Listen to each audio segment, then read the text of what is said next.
troublemaker, James. Giannis is not going to Golden State.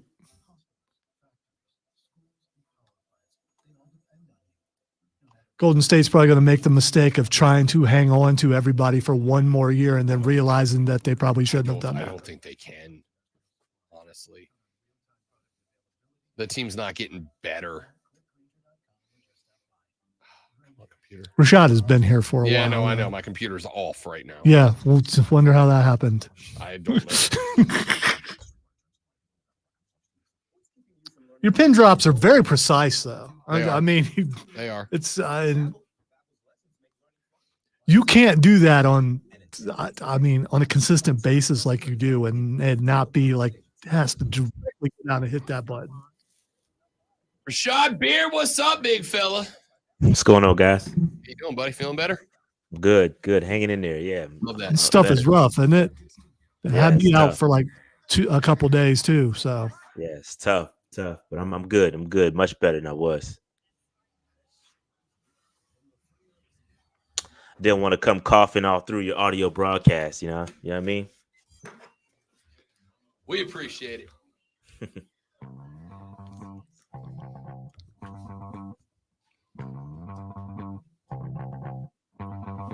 The Rob Brown Show carries on. It is the Fan Upstate. Rob Brown, the Great Malonzo with you on a Thursday morning. And at this time on Thursday mornings, we talk a little Carolina Panther football, and we do so with our friend of the radio broadcast. He is one half of the Panther Nation podcast, which you can find on Twitter at Panther Nation PC. More importantly, go to YouTube. Search Panther Nation Podcast, hit that subscribe button, hit that bell, because they go live all the time with some of the best Panther content you're going to find anywhere. Our guy, Rashad Beard, after a 2-week hiatus where he played hooky on us last week, pretending to be sick so he could get some more sleep. He's back. What's up, big dog? What's going on, man? Good to be back. I miss you guys, man. Shout out to all the P&P family in the chat as well, man. Shout out to those guys. Did you get you got the old, hey, welcome to spring in the Carolinas. Your face hurts for a couple of days now? Yeah. No, I went on a cruise and came back sick. You know what I mean? I was on a boat with a lot of people, so came back with something, and it took me down. But I'm back. I'm good. Back so like I never left. I'm a cruise. I love a cruise. All right. I love it. I get on the boat. I put my bag like with the people, and then I'm just done with responsibility for a week, to the point that I am willing to jump into that cesspool of gross people because that's how much I love it. Like halfway through the cruise where you're looking around the boat like, oh, I am in trouble now. Yeah, no, I'm usually, I don't get sick very often, but when I do, I get taken down. But I didn't expect to get sick. I was good throughout the entire cruise, and then when I got back home is when it hit me. So I was good. So it happens. It is what it is, man. Rashad Beard from the Panther Nation podcast joining us here on the Rob Brown Show and the Fan Upstate. All right, dude, I got some specifics we want to get into as we are now 1 week away from the start of the NFL draft, but I'll leave the first one open-ended for you. What's your thoughts, man? Where we at? Where we are with your draft prep, with your thoughts on the 2 second-rounders, like just your overall thoughts a week out. Yeah, no, I feel good. I've been really deep into this. One thing about being sick, I had a lot of time to kind of dive into some film, looking at some prospects, man. And I think the Panthers are in a really good spot. I think being at the top of the second round, there's some trade opportunities that you could explore if a team is thirsty enough. You can get a nice little package of picks. You go, get more picks, more swing at the bat. You know what I mean? So you never know, man. I don't know what's going to happen. I think we're going to have an opportunity at the top of the second round to grab 2 solid contributors, 2 starting caliber players, if they decide to stay with those picks. And I like it. I don't know, man. I don't know where they're going to go. I'm looking at these visits, a lot of wide receivers, obviously. So we know we're going to get a wide receiver somewhere. The running back is a very surprising position that we're spending a lot of visits on. So I'm excited about it, man. I have no clue. This is a new regime, new draft strategy. So I'm excited to see what they're going to do. Are they going to trade back? Are they going to stay where they are? Are they going to trade up? I don't know. We got to watch everything. You got to watch day 1 too, because you never know what's going to happen with the Panthers.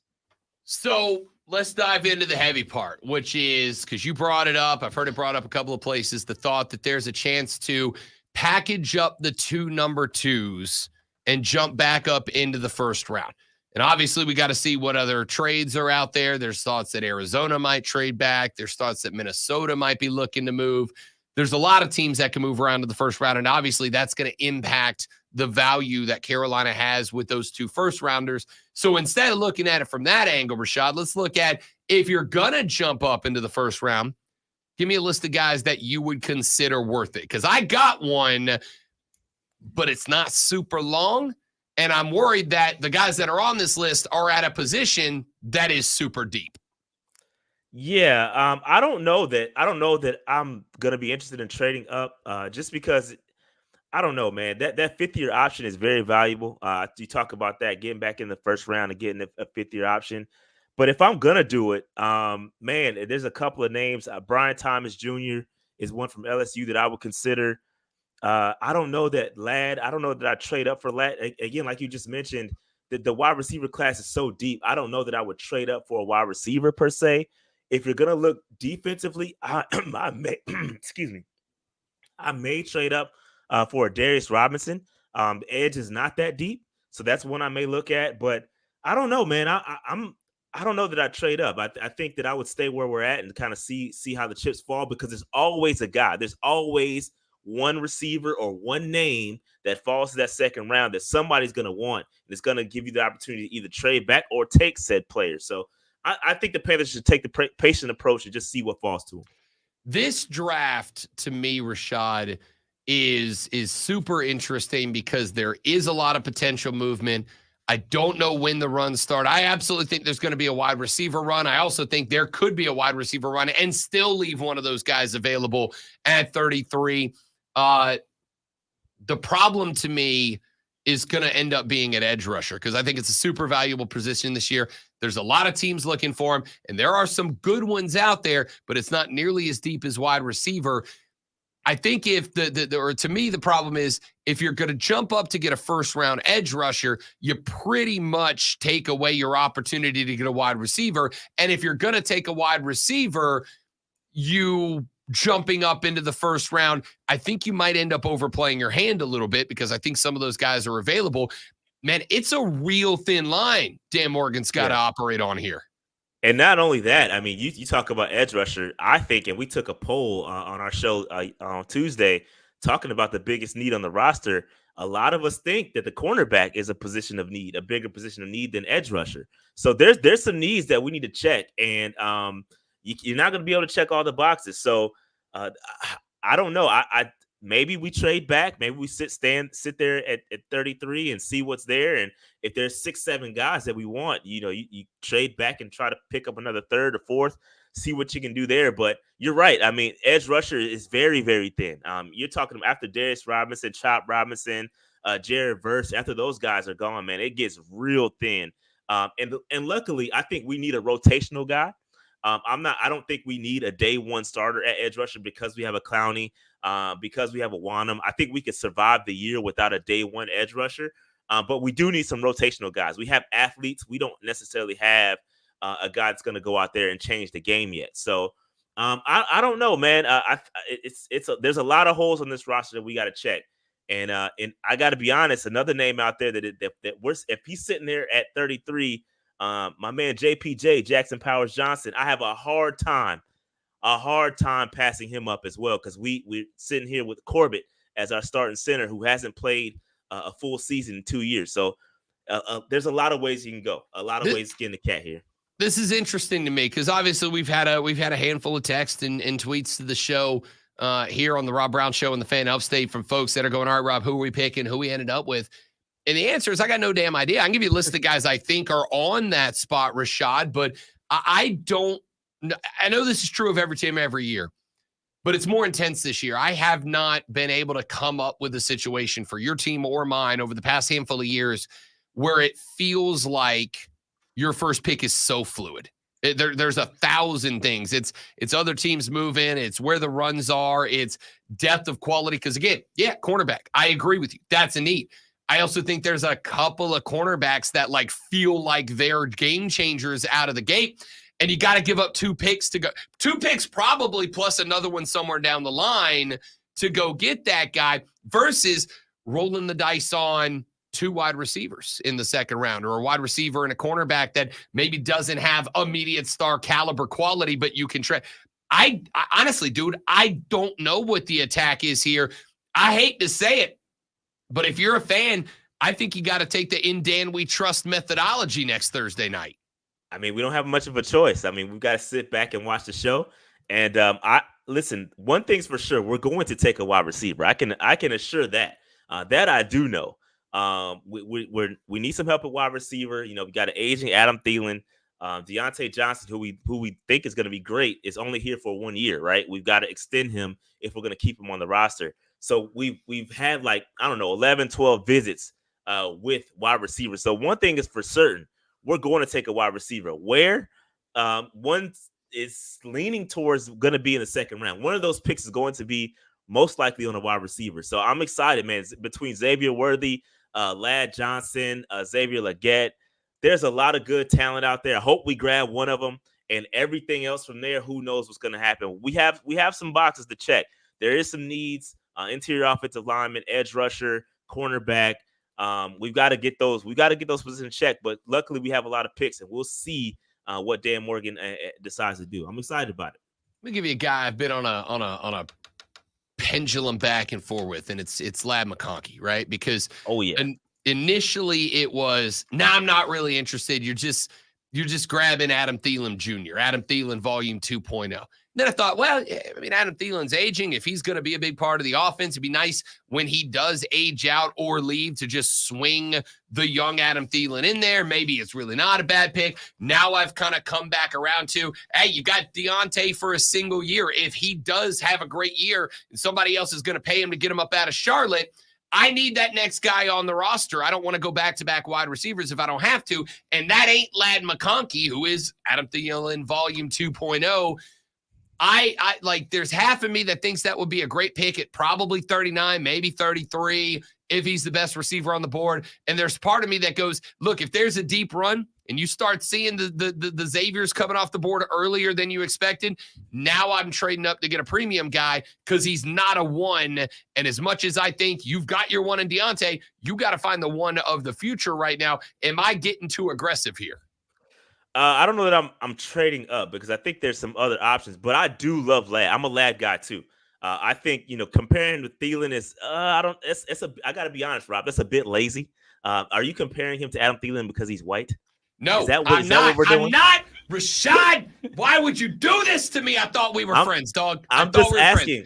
I'm saying because he's a built slot receiver. All right. Looks like you hit a little close to home. Look at him defending himself. Let me tell you what I did for years. All right, for years I did. Look how red his face is. I said touchdown Tommy Brady. I liked watching him play because he could turn any short white guy into a Pro Bowler. I'm not above the white guy wide receiver jokes, Rashad. I'm good with it. All right.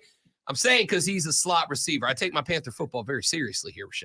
He's a slot wide receiver. Do you disagree? I do disagree. I think he's an outside guy. I think he plays. He has played 76% of his plays at Georgia outside. So I think he is an outside guy that can go inside, which is what the Panthers are looking for. I do think they need a guy that can play all over the field. And Ladd, it can win everywhere. He's a route runner. He's got speed. He's good in the open field. I think Ladd is a complete receiver, and he's the type of receiver we need on this squad. He is the type of guy that we need. We've done the big bodies. We've done Mingo. We've done Kelvin Benjamin. We've played those games. So all these people that fall in love with Legette, that's all great. We've done that before. Let's get a pure route runner, a guy that can win with speed, win with route running, win inside and outside, and that's Ladd McConkey. So I love Ladd. I think he is probably the only concern about him is the fact that he does have some injury concerns. Doesn't have the most production. Obviously, play with a lot of guys out in Georgia. There's a lot of footballs to spread around. So I think he hasn't quite reached his peak yet. And I think Ladd, again, is exactly what the Carolina Panthers need. Okay. And he can provide that number one of the future, like you said, if we decide to move on from Johnson. Okay, you're winning me over. I'm moving back your direction. Is he a boom or bust guy? No, I don't. Not at all. I don't think he's a boom or bust guy, because I think worst case or best case scenario, he's number one. Worst case scenario, like you said, you move him to the slot, he wins, and he's wide receiver 3. I don't think his floor is low to me, or his ceiling is low to me. I think he's very, very, very good. I think Ladd is going to be a very good guy for sure. Let me give you one more name. And I'm pandering here, all right, to the folks down here in South Carolina. That'll be great, man. Xavier Legette. Legette. And no, I like Legette. I do like Legette. I like Legette a lot. I think that he needs another development year. I don't think he's quite plug and play like Ladd is. I think that we haven't seen the best of Legette. And I think that, he had the 1 year production. Obviously, there's reasons behind that. We don't have to get into everything in his history. He's dealt with a lot personally. So I feel like we haven't quite seen the consistency out of Legette yet. And I think he's very good. I don't think people should limit him to the Mingo comparisons and like that. I think he's a very, very good receiver. I think his ceiling could be higher than Ladd's. I think he's boomer bust, right? I think he's a more boomer bust product than Ladd is. But I got to go with the sure thing, and I take Ladd over Xavier Legette personally. I like it. Rashad Beard here on the Rob Brown Show joins us every Thursday to talk Carolina Panther football a week out from the NFL draft. Next time we talk to Rashad, we might see some trades up and down the draft order. We might not. We'll find out. Big dog, good to have you back, buddy. Appreciate it. I'm going to go study some more film on some white wide receivers. Hey, go Ladd. Hey, listen. Hey, Ladd is great. Go watch some more film on Ladd for sure. He's a good wide receiver. Rashad Don't Beard. limit him in the slot. He's better than the slot. Find them on YouTube at Panther Nation Podcast or on Twitter at Panther Nation PC. Feel better, big dog. We'll talk to you next week for draft day. All right, good. I appreciate you guys. You know it. Rashad Beard from the Panther Nation Podcast putting me on blast for absolutely no damn reason at all. Oh, there was definitely a reason. There was a reason. Golly. It's going to make an awesome promo, though. Oh, yay. Can't wait. Clip it up. Rashad Beard is joining us next Thursday on draft day. Lonzo is doing a sports flash right now. I don't know if I can do this.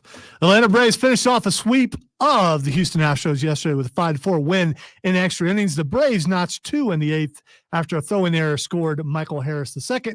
The win moves Atlanta to 12-5 on the year and drops Houston to just 6-14. That's bad. It's not good.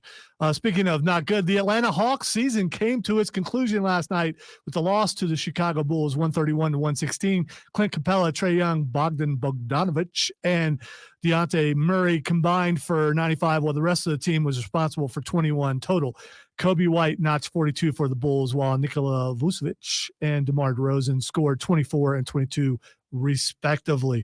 Tune in this afternoon from 3 to 7 p.m. for our brand new local show, Wire to Wire. Cole Bryson and Diesel get you up to date on the latest local and national sports news. Great guests, great debate, and a whole lot of fun. And it's all Wire to Wire.